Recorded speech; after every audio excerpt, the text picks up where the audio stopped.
Welcome to Franchising Stronger Together. I'm your host, Red Boswell, president of IFPG. And yes, I do have a sunburn. I'm sorry, I was on the river the last 3 days. Don't hate me because I have fun. We are joined today by a great leader in franchising because that's what we do. We've got John Constantine. John is CEO of ARCpoint Labs. If you haven't heard of ARCpoint, you will soon. They are on a tear. John, welcome to the call today. Thank you. Thanks for having me. Absolutely. Well, you're in Greenville, South Carolina. Greenville, South Carolina, the upstate. Upstate. And how's the family? How's the health? You look pretty healthy today. Everybody safe? Yeah, everybody's safe. We haven't had the pandemic hit us too hard here. I'll tell you what, there's two different types of people in our neighborhood. There's the people that have the perfectly manicured grass, right? They have lots of mulch. They've power washed everything. Their cars are beautiful. Their kids are wearing, the appropriate clothing. They're the ones that have nothing but time during the pandemic. As you can imagine, being in healthcare diagnostic testing in the middle of the biggest pandemic that'll hit our generation. My grass is 6 inches too tall. My kids are barely wearing any clothes, and my wife doesn't know who I am right now. But yeah, we're healthy, we're happy, and we're doing all right. We're very thankful for the opportunity to serve our communities. Well, your reputation precedes you. I've been hearing great things about ARCpoint, all that you guys are doing. So let's talk about, so many of the Zors I get to the blessing of interviewing. I'm like, okay, how were you impacted? Be kind, and with you, I'm like, all right, let her rip, bro. I think you've been impacted, and no one wants to benefit from a pandemic, but if you can be a blessing and the answer to a lot of people's prayers, hey, bring it on. So what happened with the pandemic and you guys? So about mid-March, we adjusted our communication strategy pretty well, but I entered this just sort of with the mentality of, what do you want your story to be when this whole thing is over, right? So, as we're going through this, there's lots of emotions and feelings that you have. So you fear, anxiety. Some people are feeling depression, isolation. I mean, I think franchisees feel that a lot in their independent market, but even worse when you're going through something that is completely out of your control. And so we tried to refocus their energy into an idea of, what do you want your story to be? When you have your grandkids sitting on your lap 20 years from now and saying, Grandpa, Grandma, tell me about the pandemic from 2020. What role did you play? What do you want to be able to tell them, right? And so we kept on that tear. We kept on that pace, trying to motivate them to just step outside of their comfort zone and reimagine what their business could be. And listen, we got lucky. We were in the right place at the right time with that go-getter kind of attitude across our system. And listen, it's been amazing to be able to serve our local markets. So when you say across the system, I did not ask you, how big is ARCpoint? What does the system look like? Yeah, we have roughly 100 locations that are open currently. But you said we're on a tear. We have about 18, I believe, that are in various stages of opening as well right now. And there's room in North America for how many? Oh, gosh. I think we have a total capacity of around 700. Beautiful. Okay. Just getting started, Red. Yeah, just getting started. You'll be sold out by year end. With the way it's... I hope not. We want to serve them well too, okay? Yeah, right. Exactly. There's a balance somewhere in there. Not many franchisors have the problem of selling too many. Yeah, that's right. Well, so let's go deeper on how, so they were obviously had opportunity and you cast the vision, as you are that visionary, of where do you want to be remembered for and be able to look back decades later. So what happened? It hit, mid-March comes, oh my God, you went from having one 20-minute phone call a week to 2 hours every day. What did you and they do together to change? Yeah, so one of the biggest things that we can provide to our franchisees is the machine, right? It's that foundational go-to-market machine, so that regardless of what happens or new technology or new tests come to market, we can put those into our machine, spit out webinars, spit out web content, spit out blogs and emails and social media, and then assist the owners in bringing them to market. We could do that very quickly because that's at the core what we do. And so on March 16th, the FDA put out a policy for diagnostic testing for COVID-19. And by April 1st, we were conducting our first samples in the market as the largest national network. So what is that? Just over 2 weeks from the time that the FDA had posted that, we were already in the market with a website, collateral pieces, and we had lines around the building. offering antibody testing. And how many hours of sleep did you get in those 2 weeks? Yeah, well, that's a really, we'll talk about kind of best practices in managing through a pandemic maybe in a little bit, but yeah, I'll tell you, it was a stressful time to say the least. But listen, you know, as a franchisor, our job is to serve the franchisees, right? And so if they're flailing, if they're confused, if they're scared, man, that's the time for us to double down our investment into them and really be that calm in the storm. Yeah, yeah. Well, keep it up. What else? I mean, there's so much that happened during these last 90 days for you. Give us some more insights from a franchisor perspective. What else did you do right? Maybe what did you do wrong? Yeah, yep. So, you know, we were moving very, very quickly, right? And so part of, I think, if I could go back and redo this thing from the start, I think that there was a lot of risk in some franchisees' minds on whether or not they should get into this market. You know, it was still very vague from the government on what testing is appropriate, where to use it, how to use it. And so, you know, in every system, I think you have those mavens, those ones that are going to be ahead of the curve. You have the masses, which I think, you know, follow kind of the maven's lead. And then you have the ones that are more kind of methodical, and they're going to wait for those innovators. I think that we probably should have done a better job communicating one-on-one with those people that we knew were kind of the ones that were going to be waiting, because the impact was dramatic. Those that jumped into this right away. In fact, I pulled the numbers just before this. We saw 196% growth in revenue in 1 month from March to April for those that got into this business, right? But this is the scary part, and this is why owners were freaking out. We saw a 48% decline in the owners that didn't jump right in April into this. So, you know, it's really important. I mean, this is really what people look into a franchisor for. Those that believed in the vision very quickly had amazing success. We should have proactively reached out more to those that maybe needed a little bit more coaching to feel more comfortable with the model. So the ones that were, sounds like risk averse, you know, they were the lagging 20%. They were afraid of this, you know, big unknown. I mean, majority of the country thought 10 million people were going to die, you know, so yep. These guys probably, they were laggers because they were scared. Did anyone in your organization ultimately contract the virus, or, you know, Lord forbid, pass away because of it? As well, nobody has passed away. As far as I know, nobody has contracted it. You know, there's lots of different ways that we provided resources to our franchisees right from the start.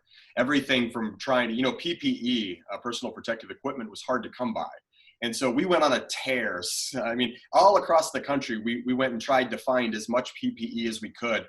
We actually purchased it, and we parked it right here in our corporate office. And we had an all hands on deck meeting where we were shipping it out to our franchisees so that they could protect themselves and their staff. We did webinars that were specifically tailored to educate them on what all these loan programs were about, but not just generally like the rest of the population was getting. We tailored that down specifically to what an ARCpoint Labs franchisee would need to know in order to go after this loan program. And so, you know, there are a lot of other sort of areas that we weren't just focusing on new business, right? We were focusing on ways that we could support those existing owners, even if they didn't want to jump into this initiative. Well, John, so there's Zors listening right now going, yeah, you did all that because you're a big, growing, thriving Zor, but you're depending on your definition of emerging, you're kind of at the tail end of emerging still. And that means royalties haven't kicked in a massive way to buy your jet, right? Or to fund a team of 50 to support the franchisees. So how many folks did you have 3 months ago to be able to kick in and do all this? I love this question, right? Because the ARCpoint brand, you know, we were on CNN, we were on every local media outlet. I was on the front page of the New York Times 2 Saturdays ago, right? So everybody has this impression that ARCpoint is massive. You know, here's the thing, we're a turnaround. I was brought into the organization 3 years ago to help a system that was getting past that 100 franchisee curve, right? I mean, everybody that's been in this business says that's a big tipping point, right? You have to have an amazing founder that's going to be able to get over the 100 and into the next generation. Well, if you notice, we hit 100 back in 2016. And I told you, we're still at about 100. I did not know that. Okay. And so what we've been doing for the last 2.5 years is revamping ARCpoint to ARCpoint 2.0. We retooled the technology. We invested a ton of time and effort in providing the franchisees with more technology, more information, better marketing services, a new website. We right-sized the organization. Franchisees that weren't going to succeed in the new model, we gave them a peaceful way to exit the system so that we could make sure that we had the right herd, the right group that was all going to be kind of singing from the same tune to run forward. And it wasn't until last year that we really started to invest back into franchise development, growing the system, got us back up to 100. And like I said, we have 18 more that are in a various phase of coming on board. Now, you talk about the size of our team, 13 strong, man. We're serving 100 people with 13 people. Nice. If there's one thing I learned from private equity in my previous experience, is that you got to do more with less. And so we came in with a new culture, an idea that we're here to serve our franchisees and make sure that we're meeting their personal, professional, and financial goals. It's written on my wall really big so every employee can see it out of the corporate office. And with that vision, that's why, listen, late nights, Saturdays, driving in minivans to try to get masks so that we can ship them out to the franchisees. I mean, listen, what else are we supposed to do? That's what we're here for. That's what you're there for. And what is it on your wall again? So we're here to serve our franchisees by providing everything that they need so that they can meet their personal, professional, and financial goals. And those three things are so important, right? Franchisees aren't employees. They buy in. They put a bigger sacrifice into ARCpoint than anybody that walks through these doors to get a W-2 paycheck. And so it is so important for our investing your life. Yeah. I mean, it's the right, they're buying into a relationship, into a marriage with us. And so we have to serve them with the dignity that they respect and meet those expectations, exceed those expectations. So yeah, put it real beautiful. When I was a franchisor for many years, I had an 11-foot font across the entryway, similar to you. Our Z's don't care how much we know until they know how much we care. Yeah. Show you care. Yeah. Well, it's an exciting story. So with all this press, all this crazy attention, thank you, by the way, for jumping on here. I don't know how you have time to breathe. How has that press, millions and millions of views, impacted you? What's happening? Is FranDev going crazy? Yeah, my ego is massive now, as you can imagine. And yeah, you're lucky you went through my publicist, I assume, in order to make it. No, listen. Calls later. It is a crazy world, right? But I think here's what it does. We are now able to top grade the best of the best candidates right now, right?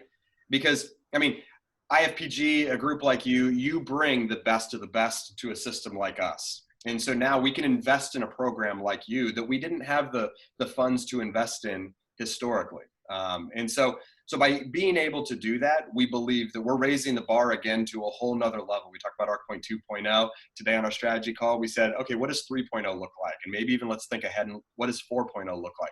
What types of owners are we looking for in order to get to that level, right? And yeah, we blew franchise development out of the water. Our website traffic increased. I won't be able to do the math, but I mean, hundreds of percentage points over previous months as soon as that happened. I think the proper term is a gazillion. A gazillion, yeah. We went to a gazillion. Don't quote me on that term. It's roughly a gazillion, right? Okay. Maybe two. And so we did end up with a lot of candidates. But here's what's fun. We are not a simple business, right? We are a pretty complicated business. And so the people that saw our name or looked at what we were doing are people that are looking to have a complicated problem solved by a complicated solution, right? And so, it commands a different caliber of candidate that has a desire to do that. Wake up, challenge themselves every day, be better tomorrow than you are today. Surround yourself with, the people that you want to replicate and that you want to be like, and then just serve your community. The people that are joining us are super passionate about the fact that ARCpoint isn't just a revenue generator for them. It's not just something that they're going to be able to sell and retire from it someday. They are an extension of the ARCpoint brand. Their personal brand is intrinsically tied to the ARCpoint name. And so when they're known as serving their community with healthcare services, beating the opiate epidemic, the drug abuse problem that we have. And then in this case, we can't think of a better way to serve our local communities than help people go to work healthy, stay at work healthy, and identify whether or not you're at risk. So John, folks are listening now, curious on investment. What is that investment range for one location, and do you even allow a one location? Yeah, in fact, we like one location owners because they really can focus in on learning the business. And so what you don't get from ARCpoint is if you buy one, you get two for twice the price kind of thing, right? We like those one owner locations because they can really focus in. But then down the road, they can buy adjacent territories and expand their business. I was on a call today with an owner in South Florida that's looking to do just that as he's learned about the business. It's a great opportunity for him to expand now that he's got 2 years of experience in the market, knows where to put the location a little bit better, knows what kind of target he wants to go after. We're a variety of services that serves just about everybody if you want. And so that flexibility makes it a little overwhelming to try to do multiple territories at once. Nice. But total investment is roughly about $250,000, including the working capital, the operating capital to get you up to speed. Right there in the middle of franchising. Great. Okay, Frandef. So normally when I ask this question, what happened to the folks that were in process, in your discovery process, 2.5, 3 months ago, I get, oh boy, they're still on the sidelines waiting. But with you, I imagine they're like, all right, let's go. Come on, speed it up, let's go. What happened to the folks that were in process? Well, first off, our process is very important to us, right? We have 8 steps. We hold people to those 8 steps. We can condense the timeline, but we're not going to cut steps out of our process, right? That's a part of our brand, right? It's important for them to know that we're going to hold to the processes and the standards, regardless of the interest in our brand. But yeah, we had some people that would, reach out to us on a Monday through a web form, call us on a Tuesday, and be ready to come to Discovery Day that next Monday, right? And we'd say, listen, okay, maybe we can pull that out, but I don't know how we're going to fit all these steps in. You need to have the FDD for 2 weeks, for goodness sake, right? So we can't even, it's kind of too fast to even do that. So, it's a lot of educating about franchising. A lot of people that approached us, they weren't looking at other franchise systems. They just saw our name, saw the page, and decided to jump right in. So there's been a lot of education about what franchising is about, how we add value. One of the things that we were talking about is what would it be like to own a mom and pop shop right now, right? So if you were just an independent guy trying to own your own business during this whole thing, right, with all the emotional strain, all the family struggles that you have, the kids at home trying to figure out how you're going to do that. The dogs are barking in the background, but yet we're a necessary service. And so somehow you have to leave your better half to take care of that while you go open up the doors to sit in an empty office all day, right? Mm-hmm. How much anxiety that would bring to you if you were doing this on your own. You didn't have the time or the resources or even the knowledge base to be able to do the research that it requires to get over this, right? But that was what we were for. That's what the franchisor is for. Yeah. We jumped right in, did the research on the labs, on the testing, made sure that we were following all the FDA guidelines. We have the attorneys on speed dial to make sure that we were doing the right thing. And when we were ready to launch, boom, 2 weeks later, we were the best and we were the first and we were the biggest in the country for this testing. And it's just, it's one instance, it's one example, but it just speaks to the fact that we do this, whether it's sneak peek testing, like the millennial thing where they want to see if they're having a boy or girl at 8 weeks and they pop the thing and it's blue and pink. Like if it's a fun test like that, we launch it quick. If it's pharmacogenetic testing to determine whether the depression medicine that you're taking is the right one for your genetic makeup, boom, we launch that quick. Or if it's a pandemic and it's antibody testing, viral testing, antigen testing, boom, we launch it quick. And it's not, there's nothing against a small business owner that's independent. There's only so much time in a day that you can take that on while you're trying to take care of your family and live the lifestyle that's important. And so, listen, that's why people buy into a franchisor, so that we can do that for you. And the proof's in the results, right? 200% growth almost month on month is pretty stellar. Yeah, the agility. It speaks to the agility. And I think it was 20-something years ago, one of my life quotes became, I would rather be prepared for an opportunity and not have it than to have an opportunity and not be prepared. You were prepared.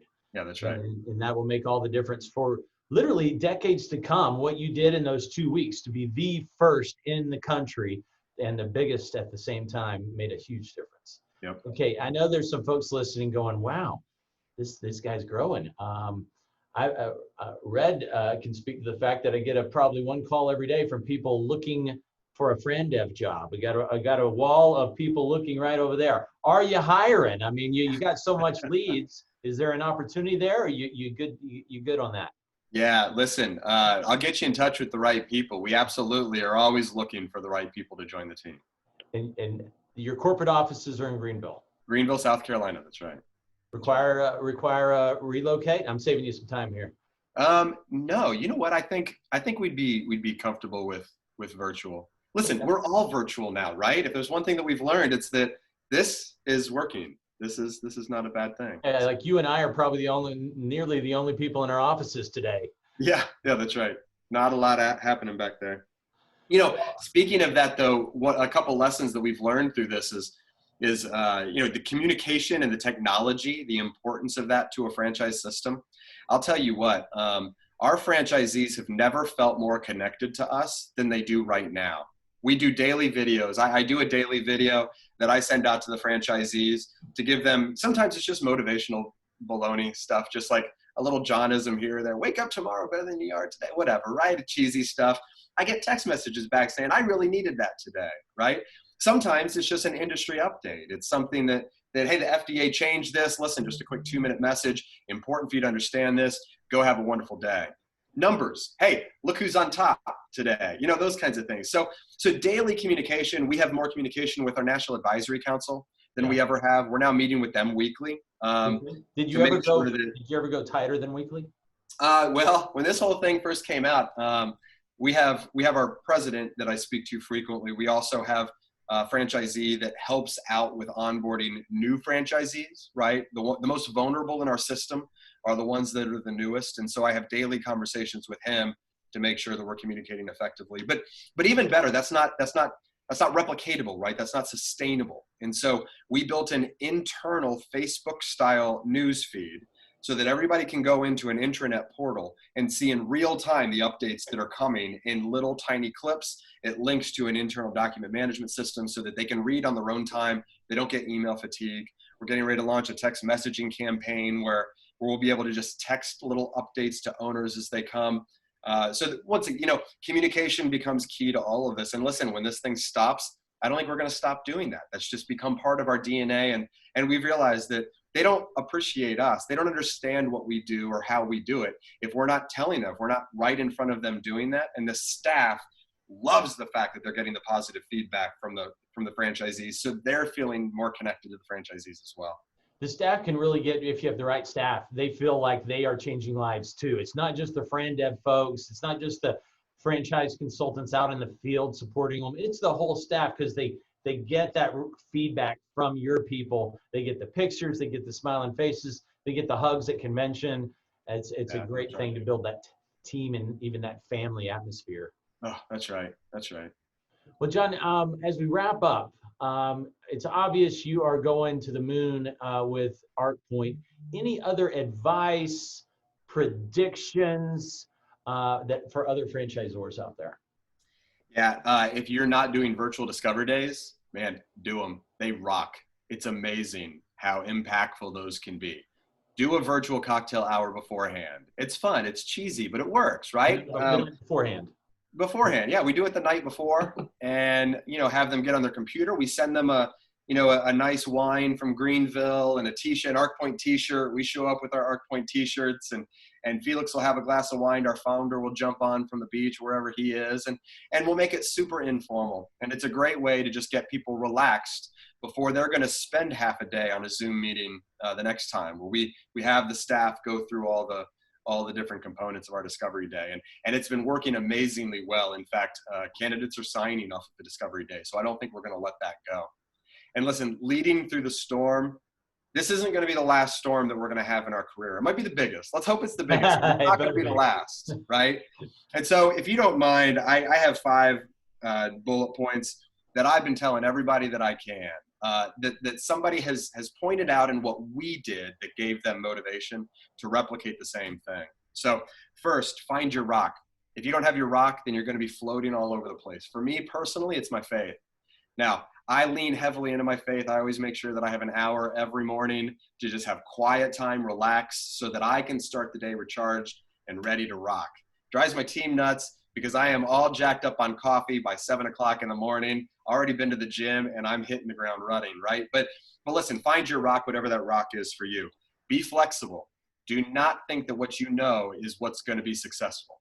Be as flexible as you can, because things are going to evolve and they're going to change. Now, don't ping pong, right? But be flexible in your plans, and don't allow disappointment to be what stops you. Be in front of everybody. Be in front of your staff. Even if you're virtual, be in front of your staff. Be motivating, be upbeat, be vulnerable, and be in front of the franchisees. Let them know that you're there to care for them. Be honest. So in times like this, it's really, really easy to try to sugarcoat everything and try to tell people everything is good, it's all going to be okay. If it's not okay, they know that, you know that. Just be honest about it. Tell them. And serve your team and your Z's. You don't work for them, or they don't work for you. You work for them. They're not going to accomplish their goals unless you give them the tools that they need. And sometimes for me, that's answering the phone if it's dialing too many times. It's responding to that email to a customer on behalf of a franchisee. Nobody's too big for any one task during an emergency. And at the end of the day, man, everybody's a startup with all the anxiety and the problems and the challenges and the excitement and the pent-up demand. Everybody is a startup right now. So if you grab that perspective, you can get really pumped about what we're going through. Every day is a startup, that's for sure. Amen. Well, John, thank you for joining us today, brother. This has been so enlightening. I know the franchisors have loved it. I look forward to seeing you on the beach at the IFA retreat, IFPG retreat now in early January 4th through 6th. We appreciate you jumping on here and sharing, giving back. This is what it's all about, franchising stronger together. We're a big, big industry, but a very tight, small community. Thank you, John Constantine, CEO of ARCpoint Labs. All right. Thank you. See you guys on the next episode of Franchising Stronger Together.